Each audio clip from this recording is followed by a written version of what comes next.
Over this coming weekend, our natural impetus, our natural drive to people please that's coming from our emotional resonance, ergo the moon, is bringing up all sorts of opportunities to expand our philosophical and tangible experiences in life. But it's also creating a situation in which the chironic wound, which has been highlighted on Friday, Saturday, and into Sunday, is given pause because our natural tendency to people please doesn't allow us to salve the wound that is our chironic wound, the wound of needing to learn how to individuate in the Aryan section of our chart. Now let's dive into this. This video is for the cosmological narrative for Saturday and Sunday, November 15th and 16th.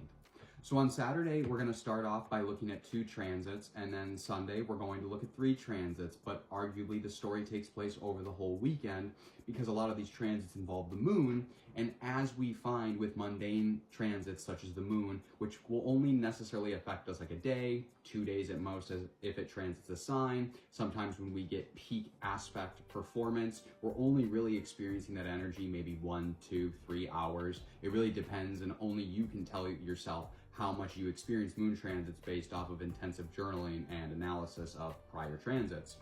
So on Saturday the 15th, we're going to look at the moon in Libra, which is the Venetian-ruled sign of harmony, balance, communication, diplomacy, and on the shadow side, people-pleasing, making a harmonious Venetian sextile to Mercury retrograde in Sagittarius and Mars in direct motion in Sagittarius.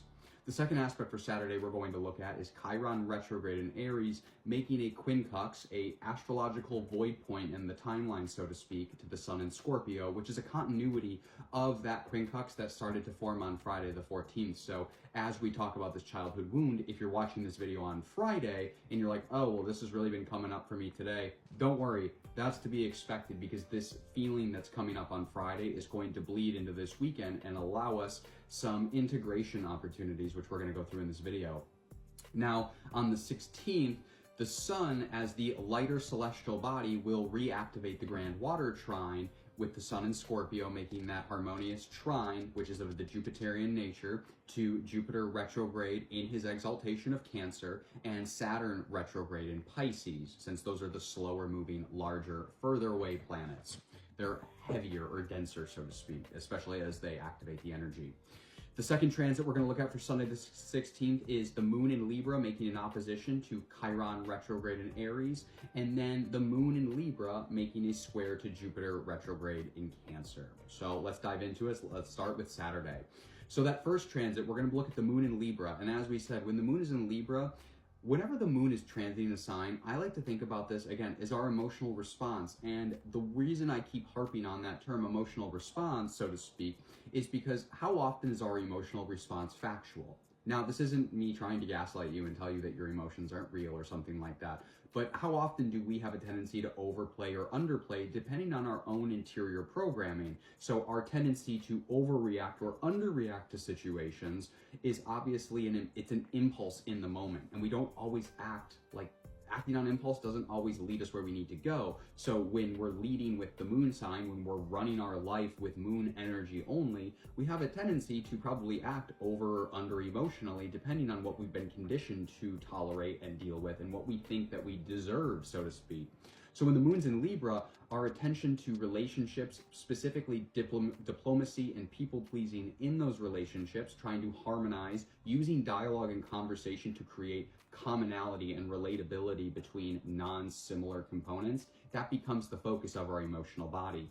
That sextile is of Venetian nature, so all we need to do really to kind of figure out what the output, I keep using quotes a lot today, I don't know what I'm on, guys, the output of that aspect basically ends up resulting in some sort of ability to change our Venetian desires or change our desire body as it moves through the scorpionic area of our chart. So what does this look like?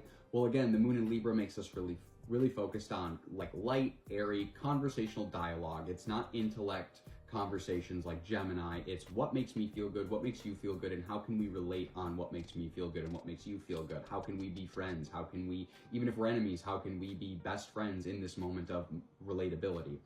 That sextile to Mercury retrograde in his detriment of Sagittarius suggests we're getting a second chance to take something from the ticket counter that Mercury offered us the first time through. And again, as Mercury is in Sagittarius, he's in his detriment because it's 0.01% attention to everything. Mercury flags all these things, and it's impossible for the human mind and the human body to take and account for all of the things that Mercury brings to our attention. So it's nice on this retrograde motion, on this second pass in Sagittarius, where it's like we're getting an opportunity to pick up some of the tickets that fell that might have been really fun, tangible experiences that could enhance our philosophical experience with God, with creation, with the world, ergo Sagittarius.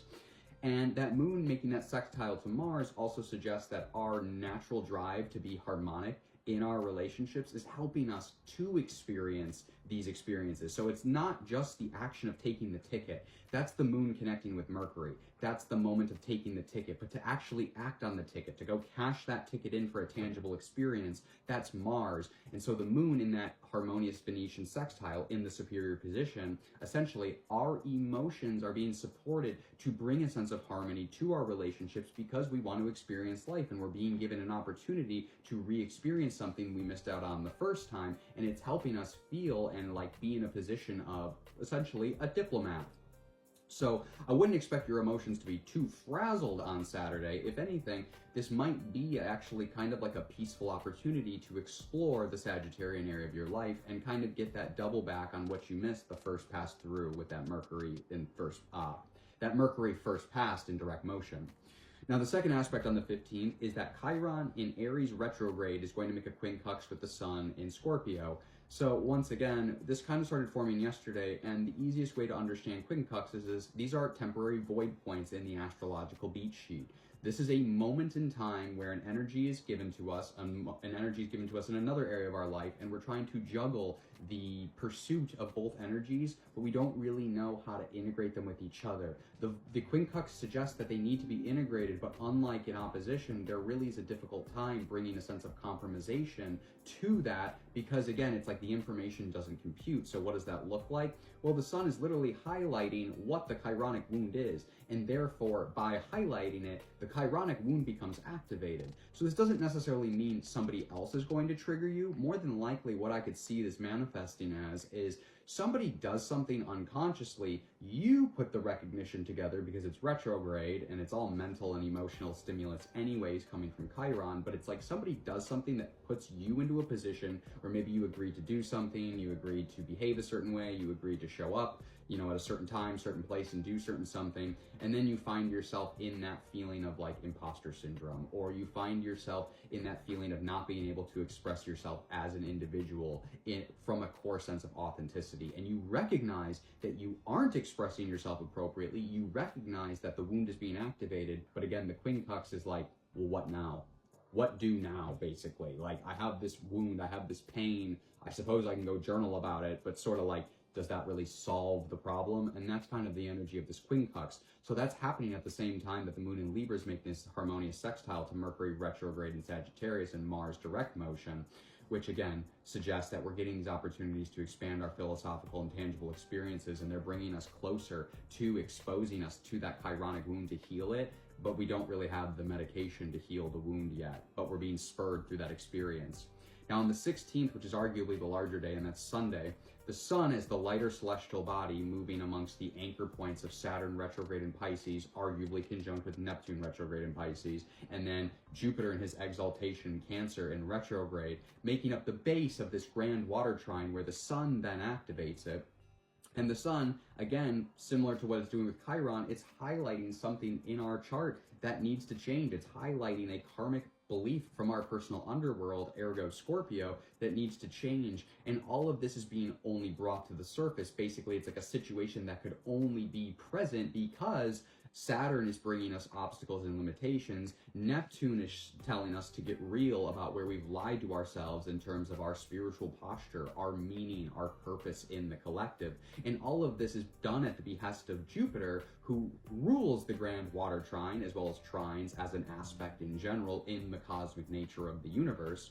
And so Jupiter is reminding us and reviewing us now to basically look at how have I protected you? How have I showed up for you to give you experiences that teach you how to mother yourself and nurture yourself and fill your own cup so that you're not being empty all the time. Because being empty, you cannot be a healer if you are constantly empty.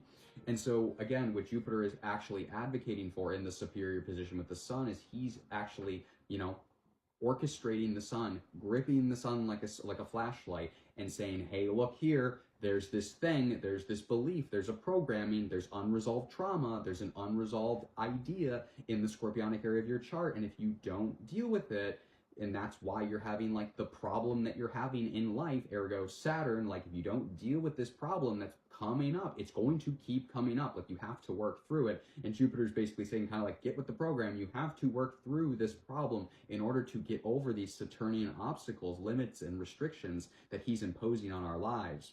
Now, the second aspect is the moon in Libra making an opposition to Chiron retrograde in Aries. So this is coming after that quincux point. Now, our natural impetus and drive to people please is actually coming against the grain of being able to salve that wound. Because what is that wound? That wound is about being an individual. That wound is about standing out and expressing ourselves in a way that allows us to self-develop and self-create our own sense of identity. And so with the moon in Libra, there's this pause. It's an external situation that comes about where we are asked to bridge the gap between maybe our natural tendency to want to speak light, airy words, and this is like our tendency to sugarcoat. Whereas what we should actually be doing in this is compromising, bringing ourselves in the middle and realizing that we need to be an individual, but we also can't like burn every bridge with every person in our life.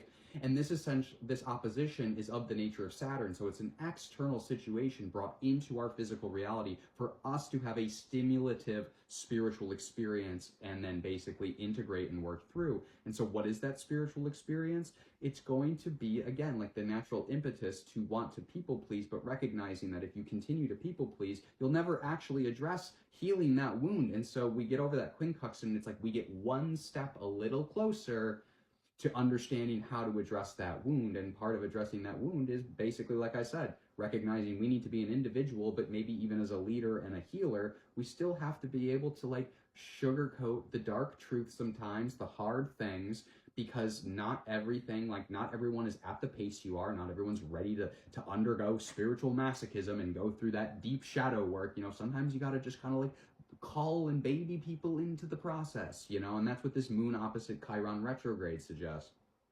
The last aspect is the moon in Libra, Jupiter in retrograde in his exaltation in Cancer in the superior position square to the moon in Libra, where we have a level of reception because Jupiter is in the moon sign.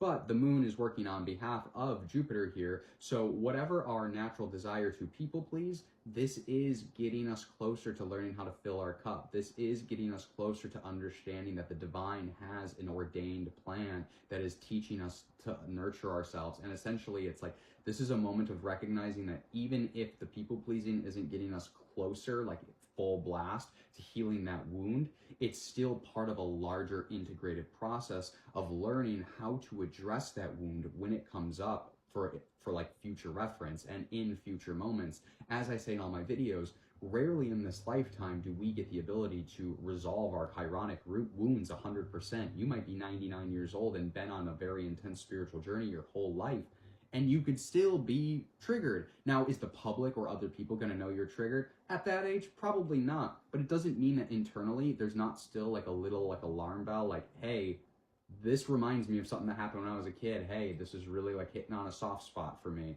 And so again, all of these opportunities give us basically a level of exposure that allows us to basically form a level of resilience. I would compare this to people that train for like winter sports. Someone who doesn't train for winter sports, you go out in like 0-degree weather and you're like, it's cold as shit out here.